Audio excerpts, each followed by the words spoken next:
Hello friends, कैसे हैं आप सब? बढ़िया। चलिए फ्रेंड्स, निम्नलिखित के मुख्य मानों को ज्ञात कीजिए। बहुत ही ज़बरदस्त प्रश्न है। इसमें हमें प्रतिलोम त्रिकोणमितीय फलनों के मान ज्ञात करने हैं। ठीक है।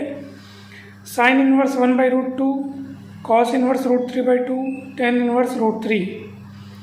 तो बारी बारी से हम तीनों के मान ज्ञात करेंगे। सबसे पहला देखते हैं साइन इनवर्स 1/√2। हम जानते हैं कि यहाँ पे जो फंक्शन है वो साइन इनवर्स है। ठीक है, प्रतिलोम साइन फंक्शन है यहाँ पे। तो उसकी जो मुख्य शाखा का परिसर होता है वो -π/2 से +π/2 का क्लोज इंटरवल होता है। दोस्तों, सभी प्रतिलोम त्रिकोणमितीय फलनों के परास, परिसर और उनकी मुख्य शाखा, ये आपके किताब में इसका एक सारणी या टेबल बना होगा, तो उसको आप ज़रूर देखिएगा। वहाँ से आपको ये आइडिया हो जाएगा और ये आपको आसानी से याद भी हो जाएगा। ठीक है, तो चलिए अब हम आगे बढ़ते हैं दोस्तों।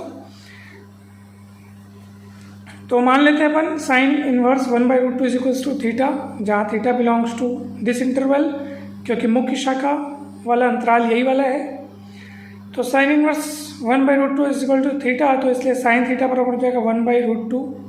ठीक है, ये साइन इनवर्स यहाँ पे वैल्यू लिखा है, एंगल इधर लिखा है। अगर ये अपन एंगल के साथ साइन को लगाएंगे तो 1/√2 इधर बचेगा। ठीक है, और 1/√2 मतलब साइन π/4। तो यहाँ पे आप देख सकते हैं एंगल का कंपेयर करेंगे तो थीटा = π/4। तो यही साइन इनवर्स 1/√2 का मुख्य मान है। और ऑब्वियस सी बात है, आप देख लो ये इसी रेंज में आप देख लो।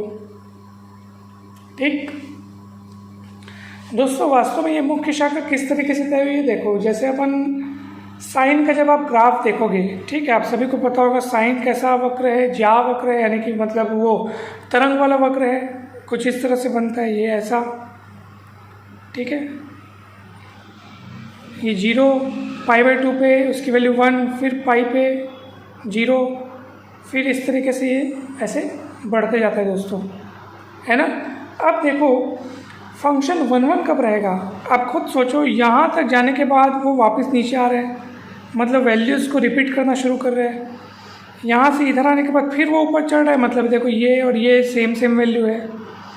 यानी अगर मैं इधर और इधर वाले रेंज को देखूँ, यानी -π/2 से π/2 तक का अगर मैं देखूँ, ये वाला, ठीक है, ये पॉइंट पे -π/2 है और ये वाले पॉइंट पे +π/2। तो ये जो शाखा है ना दोस्तों, इसी को मुख्य शाखा बोलते हैं। और इसी तरह की आपको ऐसे अनेक शाखा मिलेगी। ये देखो, ये दूसरी शाखा, तीसरी, चौथी।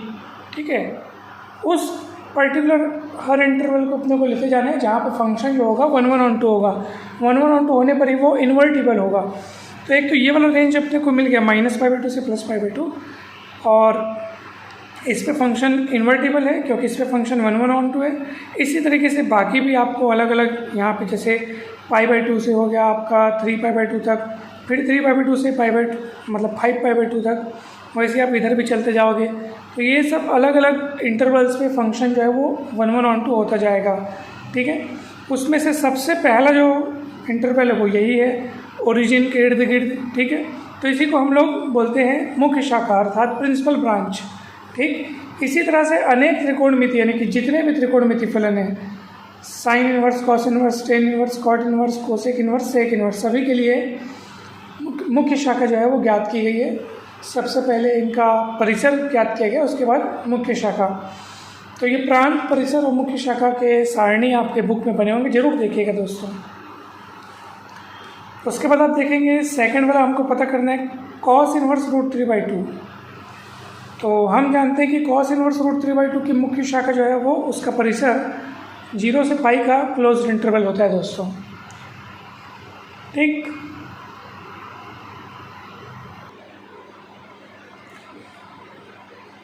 तो हम मान लेते हैं कि कॉस इनवर्स √3/2 = थीटा। अब आपके मन में प्रश्न उठता होगा कि सर ठीक है, किताब से हम टेबल को देख लेंगे कि ये होता है मुख्य शाखा का परिसर, परंतु ये होता कैसे है। तो दोस्तों, इसके लिए आपको सबसे पहले तो कॉस का ग्राफ देखना पड़ेगा। ठीक है, वास्तव में ये देखो, ये जो है ना, ये जो अभी हमने ग्राफ देखा, जैसे ये वाला, ये साइन का ग्राफ था। तो साइन से साइन इन्वर्स अर्थात किसी ट्रिग्नोमेट्रिक फंक्शन का इन्वर्स पता करने के लिए पहले आपको वो इंटरवल खोजना होगा जहाँ पे वो फंक्शन 1 1 ऑन 2 हो, क्योंकि 1 1 ऑन 2 हुए बिना आप उसका इन्वर्स कैसे पता कर सकते हैं। इसलिए हमने पहले साइन का ग्राफ देखा, ठीक है। फिर इसको जब आप इन्वर्टिबल करोगे ना तो यही जो इधर ऐसे वक्र बना है ना, वो वक्र फिर वो ऐसे ऐसे हो जाता है, यानी कि ये ऐसे कुछ, अब ये एग्जैक्ट बना नहीं है, कुछ इस तरह से हो जाता है दोस्तों ये, हाँ ऐसे कुछ। अगर अपन कॉस का ग्राफ देखेंगे दोस्तों, ठीक है, तो कॉस 0 का वैल्यू 1 होता है, फिर वो वैल्यू कम होने लगता है, फिर कॉस पाई पे 0 हो जाता है, फिर ऐसे करके वो चलते जाता है, ऐसे ऐसे आगे चलते जाता है, यहाँ से आगे चलते जाता है। अब आप खुद देखिए यहाँ पे 1 1 ऑन 2 वाला इंटरवल खोजना है अपने को। यहाँ से आ रहा है, फिर वापस चढ़ना चालू किया। जहाँ वापस चढ़ना चालू किया का मतलब वैल्यू रिपीट होना चालू हो गया, क्योंकि देखो यही वैल्यू इसके सीध में अपने को ये वाला वैल्यू देखो, ये जो इसके करस्पॉन्डिंग जो y का वैल्यू है y अक्ष में, वही निर्देशांक यहाँ पे मिलेगा, मतलब वैल्यू रिपीट हो रहा है। तो ये रिपीट वैल्यू नहीं दे रहा है वो इंटरवल, ये देखो ये वाला है, ये यहाँ से यहाँ तक इसकी वैल्यू रिपीट नहीं हो रही है, एकदम सीध में मिल रहा है, ठीक है। फिर यहाँ से फिर वैल्यू रिपीट होना चालू हुआ, ये देखो ये यहाँ से फिर रिपीट होना चालू हो रहा है।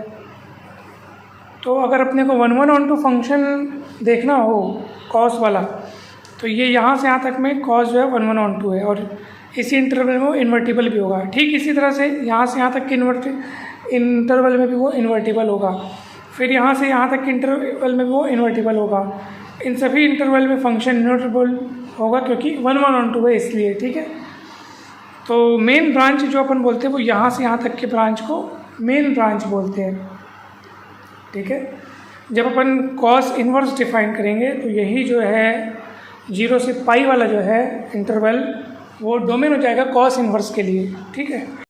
देखिए कॉस फंक्शन अगर अपन ये देखो 0 से पाई वाले इंटरवल में अगर अपन देखें तो -1 से 1 वाला तो इसका अपने को जो रेंज है वो रहेगा, ठीक है, डोमेन रहेगा 0 से पाई, और इस इंटरवल में फंक्शन जो है इन्वर्टिबल होगा क्योंकि 1 1 ऑन 2 है, तो इसलिए कॉस इन्वर्स जो होगा -1 से 1 और 0 से पाई। तो इस समय 0 से पाई वाला ये इसका परिसर हो गया, ठीक है, और ये मुख्य शाखा है, तो मुख्य शाखा वाला परिसर जो है वो 0 से पाई वाला है, ठीक है। तो ये यहाँ से आपको क्लियर हो गया दोस्तों। चलिए अब हम बढ़ते हैं आगे। तो कॉस इन्वर्स √3/2 का आपने थीटा माना, तो cos theta is equal to √3/2, √3/2 मतलब कॉस π/6, तो थीटा इक्वल π/6, यानी कॉस इन्वर्स √3/2 का मुख्य मान π/6 है। अब ऐसे ही आपको tan इन्वर्स वाला पता करना है दोस्तों। tan इन्वर्स की मुख्य शाखा का परिसर ये होता है। यहाँ पे क्लोज इंटरवल क्यों नहीं है? क्योंकि इन बिंदुओं पर इस इंटरवल के जो अंत्य बिंदु हैं वो इसमें शामिल इसलिए नहीं है क्योंकि इन बिंदुओं पर इस जो tan है उसकी वैल्यू अनंत की ओर अग्रसर होती है, इस पे अनंत, इस पर माइनस अनंत, इसलिए हम इनको यहाँ पे शामिल नहीं किए, इसलिए ओपन इंटरवल यानी छोटे कोष्ठक से दर्शाए हैं, ठीक है दोस्तों। तो ये वाला क्वेश्चन आपको बनाना है, tan इन्वर्स √3 का आपको मुख्य मान पता करना है। यहाँ पर थोड़ा मिस्टेक हो गया दोस्तों, ये साइन इन्वर्स का ग्राफ इसी प्रकार का होता है, परंतु ये नहीं, ये होता है ओरिजिन के बाद पहले वो राइट साइड मुड़ के ऐसे ऊपर जाता है कुछ इस तरह, ठीक है, लेफ्ट साइड नहीं बल्कि राइट साइड, ठीक है। तो ये चित्र सही है, इस पे आपको ध्यान देना है, ठीक है। तो हमें उम्मीद है दोस्तों कि आज का ये क्लास आपको समझ में आया होगा, वीडियो समझ में आया होगा। वीडियो अच्छा लगा हो तो लाइक करके चैनल को सब्सक्राइब जरूर करें और वीडियो को शेयर जरूर करें दोस्तों। आप सभी को बहुत बहुत धन्यवाद। Thank you so much.